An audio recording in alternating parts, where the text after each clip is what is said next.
আসসালামু আলাইকুম। আশা করি সবাই ভালো আছেন। আপনি কিভাবে একজন প্রফেশনাল ট্রেডার হতে পারবেন? আজকের ভিডিওর কনসেপ্ট হচ্ছে আপনি কিভাবে একজন প্রফেশনাল ট্রেডার হতে পারবেন। এই সম্পর্কে আমি আজকে বিস্তারিত আপনাদেরকে বলবো। আপনি যদি এই ভিডিওটি কন্টিনিউ করেন, অবশ্যই আপনি ট্রেডিংয়ের নানা অজানা তথ্য সম্পর্কে জানতে পারবেন।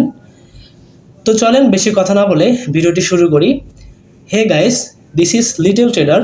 Welcome to my new video.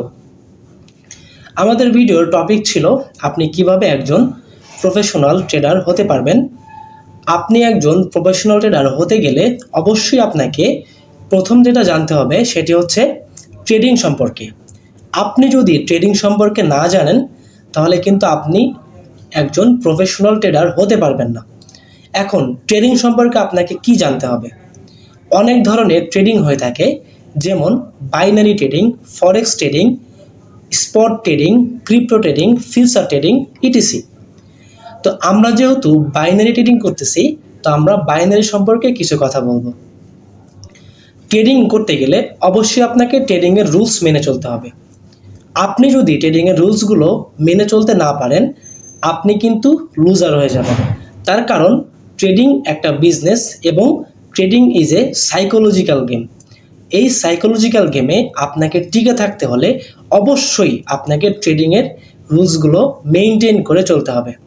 ট্রেডিংয়ের রুলসগুলোর মধ্যে আপনাকে মানি ম্যানেজমেন্ট শিখতে হবে, আপনাকে রিস্ক ম্যানেজমেন্ট শিখতে হবে, আপনার ইমোশনকে কন্ট্রোল করতে হবে, আপনার প্রতিদিনের প্রফিট টার্গেট রাখতে হবে, আপনার প্রতিদিনের স্টপ লস রাখতে হবে, আর আপনার অবশ্যই ওভার ট্রেডিং করা যাবে না। এই রুলসগুলো যদি আপনি মেনটেন করে চলতে পারেন, তখনই আপনি একজন প্রফেশনাল ট্রেডার হতে পারবেন। আদারওয়াইজ আপনি কিন্তু কখনোই একজন প্রফেশনাল ট্রেডার হতে পারবেন না। তো আমাদের ফার্স্ট টপিক হচ্ছে মানি ম্যানেজমেন্ট। তো চলেন আমি আপনাকে সরাসরি মার্কেটে গিয়ে কিভাবে মানি ম্যানেজমেন্ট করবেন এই সম্পর্কে আপনাকে বুঝিয়ে দেওয়ার চেষ্টা করব। তো এটা হচ্ছে আমাদের মার্কেট। মানি ম্যানেজমেন্ট জিনিসটা কি দেখেন, আমার এখানে লাইভ ব্যালেন্সে ৬৭,৪৫২ টাকা আছে। এখন আমি এখানে ইউএসডি থেকে বাংলা টাকায় কনভার্ট করে নিছি। এর কারণটা আপনারা পূর্বের ভিডিওতে জানতে পারছেন। এর কারণ হচ্ছে আমাদের ব্রেন সবসময় ছোট জিনিসকে ছোট হিসেবেই দেখে নেয়, আর বড় জিনিসকে সে বড় হিসেবেই দেখে নেয়। তো আপনি যখন এখানে ইউএসডিতে রাখবেন, আপনি যদি এখানে $10 ট্রেড প্লেস করেন, এই $10 কিন্তু আপনার ব্রেনে ছোট সংখ্যা হিসেবেই বেছে নিবে। আপনি যদি এটা বাংলা টাকায় কনভার্ট করে নেন, সেক্ষেত্রে $10 কিন্তু ১,০০০ টাকার মতো আসে। তো ১,০০০ টাকা কিন্তু আপনার কাছে তখন অনেক বড় একটা অ্যামাউন্ট মনে হবে। তখন আপনি অবশ্যই ভেবে চিন্তে ট্রেড প্লেস করবেন। তো আমাদের টপিক হচ্ছে মানি ম্যানেজমেন্ট। আপনার এইখানে যে ব্যালেন্স থাকবে এবং এই ইনভেস্টমেন্টের যে জায়গায় আপনার ব্যালেন্স থাকবে, এটাকেই বলে হচ্ছে মানি ম্যানেজমেন্ট। আমার যেহেতু ৬৭,৪৫২ টাকা আছে, তো আমি এখান থেকে ১,০০০ টাকার ট্রেড প্লেস করতে পারি, তাতে সমস্যা নাই। আপনার যদি ব্যালেন্স কম হয়ে থাকে, আপনি কিন্তু চাইলেই বড় কোনো অ্যামাউন্টের ট্রেড প্লেস করতে পারবেন না। তার কারণ আপনার এখানে ব্যালেন্স কম। সুতরাং আপনি যদি বড় কোনো ট্রেড প্লেস করেন, বাই চান্স ওইটা আপনার যদি লস হয়ে যায়, তাহলে কিন্তু আপনার এখানে ব্যালেন্সটা খালি হয়ে যাবে। ধরেন আপনার এখানে ব্যালেন্স আছে $১০০, আপনি কি করবেন? আপনি ইনভেস্টমেন্টের জায়গায় $2 করে নেবেন। সব থেকে সুবিধা হবে আপনি যদি 1% করে ট্রেড প্লেস করতে পারেন। কিন্তু এখানে সর্বনিম্ন আপনার $1 ট্রেড প্লেস হবে, এর নিচে হবে না। যেহেতু আপনার $১০০ ব্যালেন্স, তো আপনি $2 করে চাইলে ট্রেড প্লেস করতে পারেন। এবং আপনার প্রতিদিনের একটা টার্গেট থাকবে। সেই টার্গেটটা হচ্ছে আপনি নির্দিষ্ট একটা সময়ে মার্কেটে আসবেন, আসার পরে আপনি 5টা ট্রেড প্লেস করবেন এবং এই 5টার মধ্যে যদি আপনার প্রথমেই পরপর 3টা আপনি যদি উইন করে ফেলেন, ওই সময়ের জন্য আপনি আর মার্কেটে কোনো ট্রেড করবেন না। ওই সময়ের জন্য আপনি আর মার্কেটে কোনো ট্রেড করবেন না। আর যদি আপনার পরপর 3টা ট্রেড লস হয়ে যায়, আপনি মার্কেট থেকে তখন চলে আসবেন। আপনার এই লস রিকভারি করার জন্য আপনি পরের দিন চেষ্টা করবেন।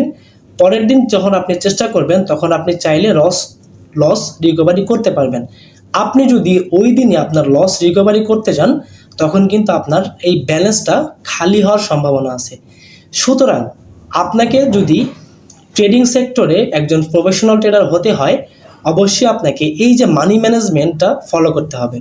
মানি ম্যানেজমেন্টটা হচ্ছে আপনার এখানে যে ব্যালেন্স থাকবে, আপনি আপনার এখানে যে ব্যালেন্স থাকবে আর ইনভেস্টমেন্টের জায়গায় সেই ব্যালেন্স অনুযায়ী আপনি এখানে ডলার সিলেক্ট করবেন বা টাকাই সিলেক্ট করবেন। এটা হচ্ছে আমাদের মানি ম্যানেজমেন্ট। আমাদের এর পরের টপিক হচ্ছে রিস্ক ম্যানেজমেন্ট। এখন রিস্ক ম্যানেজমেন্ট হচ্ছে আপনার এই যে ব্যালেন্স যেটা আছে আপনার $100, আপনি এই $100 ব্যালেন্সের কত পার্সেন্ট রিস্ক নিতে পারবেন। যেহেতু আপনার ব্যালেন্স কম, আপনার রিস্ক না নেওয়াটাই বেটার হবে। আমার যেহেতু ব্যালেন্স বেশি, আমি চাইলেই এখানে আমি রিস্ক নিতে পারি, ঠিক আছে, কিন্তু আপনার ব্যালেন্স কম থাকার জন্য আপনি কিন্তু রিস্ক নিতে পারবেন না। আপনি কখন রিস্ক নেবেন? আপনি যখন আপনার এই ব্যালেন্সটাকে কন্টিনিউ করতে থাকবেন, যখন আপনার এই ব্যালেন্সটা ধীরে ধীরে গ্রো হতে থাকবে, তখন আপনি চাইলে একদিন রিস্ক নিতে পারেন। কিন্তু আপনি প্রতিদিন রিস্ক নিতে গেলে আপনার এই ব্যালেন্সটা খালি হওয়ার সম্ভাবনাটা সব থেকে বেশি। সুতরাং অবশ্যই আপনাকে রিস্ক ম্যানেজমেন্টটা করতে হবে।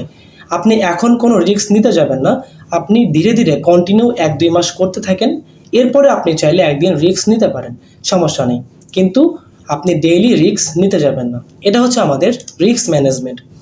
এরপরে হচ্ছে ইমোশন কন্ট্রোল। দেখেন, সব টপিকের ভিতর থেকে এই ইমোশন কন্ট্রোলটা হচ্ছে মেইন টপিক। তার কারণ আপনি যদি এখানে এসে ইমোশন হারাই ফেলেন, তাহলে কিন্তু আপনার ফকির হতে সময় লাগবে না। আর আপনি যদি ইমোশন কন্ট্রোল করে এখানে টিকে থাকতে পারেন, আপনার ধনী হতে সময় লাগবে না। বুঝতে পারছেন? তার কারণ হচ্ছে আপনি যখন ট্রেড লস করবেন, তখন আপনার ভিতরে এমন একটা ইমোশন কাজ করবে যে আপনার এই লসটা রিকভারি করতে হবে। আপনি যখনই এই লসটা রিকভারি করতে যাবেন, ওই সময়ে আপনার আরও লস করার সম্ভাবনাটা বেশি। এই জন্য আমি আপনাকে প্রথমেই বলছি, আপনি 5টা ট্রেড করবেন, আপনার প্রতিদিনে 5টা ট্রেড করবেন। যদি পরপর 3টা আপনি লস করে ফেলেন, ওই দিনের জন্য মার্কেট থেকে আপনি আর কোনো ট্রেডই করবেন না, আপনি মার্কেট থেকে চলে আসবেন, আপনি পরের দিন ট্রেড করবেন। আর এই ইমোশনটা যে ধরে রাখতে পারবে, সেই এই ট্রেডিং সেক্টরে একজন প্রফেশনাল ট্রেডার হতে পারবে। তাছাড়া কিন্তু আপনি এই ট্রেডিং সেক্টর থেকে প্রফেশনাল ট্রেডার হতে পারবেন না। সবাই এখান থেকে লস করে এই ইমোশন হারানোর জন্যে। আপনার ইমোশন কন্ট্রোলটা সব থেকে মেইন টপিক, যেটা আপনি যদি কন্ট্রোল করতে না পারেন, আপনি খুব দ্রুত ফকির হয়ে যাবেন। আপনি যদি ইমোশনকে ধরে রাখতে পারেন, আপনি যদি money management, risk management follow করে ট্রেড করতে পারেন, আপনি খুব অল্প দিনে ধনী হতে পারবেন। তো ইমোশন কন্ট্রোলের ব্যাপারটা অবশ্যই আপনারা মাথায় রাখবেন। ইমোশন হারা হবেন না, অবশ্যই ধৈর্য সহকারে মার্কেটে বসে সময় দিয়ে ট্রেড করবেন। আপনি মার্কেটে এসেই ট্রেড প্লেস করবেন না, প্রথমে মার্কেটে এসে মার্কেটটা ভালো করে পড়ে নেবেন, মার্কেটের টার্গেট ফিক্স করবেন, মার্কেট কি চাচ্ছে এগুলো আপনি বোঝার চেষ্টা করবেন, তারপরে আপনি ট্রেড প্লেস করবেন। আপনি বুঝে বুঝে ট্রেড নেবেন, আপনার নলেজের উপর ট্রেড নেবেন। আপনি মার্কেটে এসেই আপনি একদিকে ট্রেড প্লেস করে দিলেন, তখন আপনার প্রফিট এবং লস হওয়ার সম্ভাবনাটা 50-50 থাকবে। তার কারণ দেখেন, এখানে আপনার এমনিতেই 50% চান্স থাকে, সেটা হচ্ছে হয় একটা গ্রিন কালার ক্যান্ডেল দিবে, না হয় একটা রেড কালার ক্যান্ডেল আসবে। জাস্ট আপনাকে আর 20% অ্যাকুরেসি নিতে হবে। আপনাকে বুঝতে হবে এই ক্যান্ডেলটা পরের ক্যান্ডেলটা কি হতে পারে। জাস্ট এতটুকু যদি আপনি নলেজ গেইন করতে পারেন, আপনি এই সেক্টর থেকে একজন সাকসেসফুল ট্রেডার হতে পারবেন। তো অবশ্যই আপনাকে ইমোশন কন্ট্রোল করে মার্কেটে এসে ট্রেড প্লেস করতে হবে। এরপরে টার্গেট হচ্ছে প্রফিট টার্গেট। এরপরের টপিক হচ্ছে প্রফিট টার্গেট। এখন আপনি মার্কেটে আসবেন, আসার পরে আপনার ব্যালেন্সের 5% হচ্ছে আপনার প্রফিট টার্গেট। যেমন আমার 67,452 টাকা, এই 52 টাকার 67,452 টাকার 5% যেটা আসবে, সেটা হচ্ছে আমার প্রফিট টার্গেট। যে কারণে আমি কিন্তু বেশিরভাগ সময় 1%-এর ট্রেড নিয়ে থাকি। 1% করে আমার 5টা ট্রেড হয়। যদি আমি পরপর 5টা ট্রেড প্রফিট করে ফেলি, আমার জন্য আজকের প্রফিট টার্গেট ডান। আর যদি আমি পরপর 3টা ট্রেড লস করে ফেলি, তাহলে আমার আজকের জন্য স্টপ লস হিট, আমি আর আজকে কোনো ট্রেড প্লেস করব না। তো অবশ্যই আপনাকে একটা মাইন্ডসেট আপনি এখানে আসতে হবে। আপনার প্রতিদিনের একটা প্রফিট টার্গেট সবসময়ের জন্য চেষ্টা করবেন অল্প প্রফিটে থাকার। আবার এমনটা করতে যায়েন না যে আপনি আজকে $100 থেকে $20 প্রফিট করে ফেলছেন, আপনি চাচ্ছেন যে আরও প্রফিট করার জন্য, তাহলে কিন্তু আপনার সেই $100 যাবে, আপনার কিন্তু $20 লস হয়ে যাবে। সুতরাং অবশ্যই আপনারা একটা নির্দিষ্ট প্রফিট টার্গেট রাখবেন এবং খুবই অল্প পরিমাণে প্রফিট টার্গেট রাখবেন। দেখেন, ছোট থেকে আপনি বড় হতে চাচ্ছেন, আপনি কি একেবারেই বড় হতে পারবেন না। আপনি প্রতিদিন $10 $5 করে প্রফিট টার্গেট রাখেন, মাস শেষে দেখবেন যে একটা বড় ব্যালেন্স হয়ে গেছে আপনার। আপনি যদি একদিনে সেটা করতে যান, সেক্ষেত্রে আপনার ব্যালেন্সটা খুব রিস্কে থাকবে এবং আপনার ব্যালেন্স খালি হওয়ার সম্ভাবনা থাকবে। সুতরাং অল্প প্রফিট নিয়ে মার্কেট থেকে বের হয়ে আসার চেষ্টা করবেন। এবং পরবর্তী আমাদের টার্গেট হচ্ছে স্টপ লস।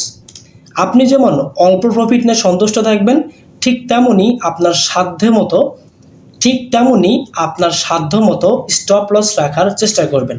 তার কারণ আপনার ব্যালেন্স $100, আপনি যদি আজকেই $50 লস করে ফেলেন, আপনার কালকেও লস হওয়ার সম্ভাবনা থাকবে।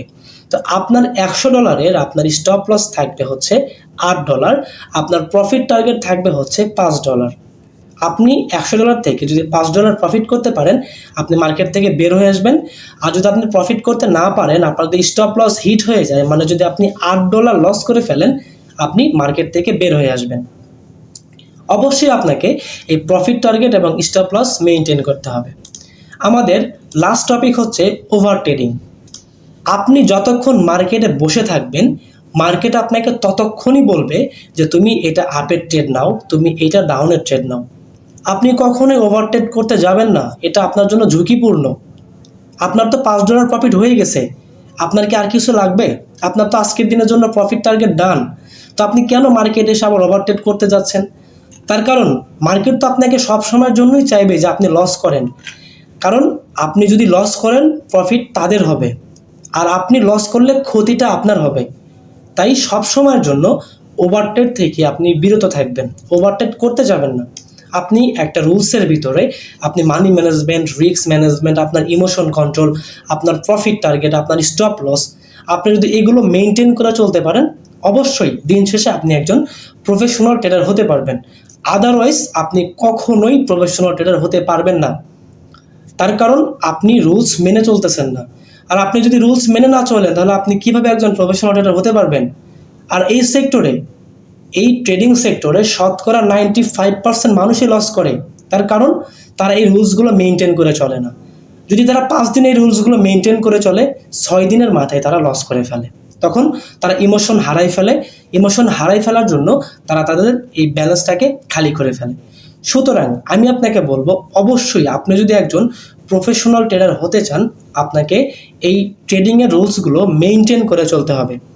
আপনি যদি ট্রেডিংয়ের রুলসগুলো মেনটেন করে চলতে পারেন, আমি আপনাকে চ্যালেঞ্জ দিয়ে বলতে পারি, আপনি 3টা মাস আপনার এই $100 ব্যালেন্সকে সাস্টেইন করেন, আপনি রুলসগুলো মেনটেন করে আপনি যদি 3টা মাস যদি এই সেক্টরে থাকতে পারেন, আপনি একজন প্রফেশনাল ট্রেডার হতে পারবেন। আর যদি আপনি 5 দিন ইমোশন কন্ট্রোল করে আপনি ট্রেড প্লেস করলেন, 6 দিনের মাথায় গিয়ে আপনার ইমোশন হারাই গেল, আপনি লস করে ফেললেন, হবে না ভাই, আপনি কিছু করতে পারবেন না। আপনি 3 মাস কন্টিনিউ করেন, 3 মাস পরে আপনি এসে আমাকে বলবেন যে ভাই আমি একজন সাকসেসফুল ট্রেডার হতে পারছি। আমাদের আজকের টপিক ছিল কিভাবে আপনি একজন প্রফেশনাল ট্রেডার হতে পারবেন। আমি আপনাকে এই প্রফেশনাল ট্রেডার হতে গেলে কি কি করতে হবে এই সম্পর্কে আশা করি বিস্তারিত বোঝাইতে পারছি। আপনি যদি আমার এই ভিডিওটি দেখে থাকেন, অবশ্যই আমাদেরকে কমেন্ট করে জানাবেন এবং লাইক করে আসবেন। তো আজকে এই পর্যন্তই, ধন্যবাদ সবাইকে। আসসালামু আলাইকুম।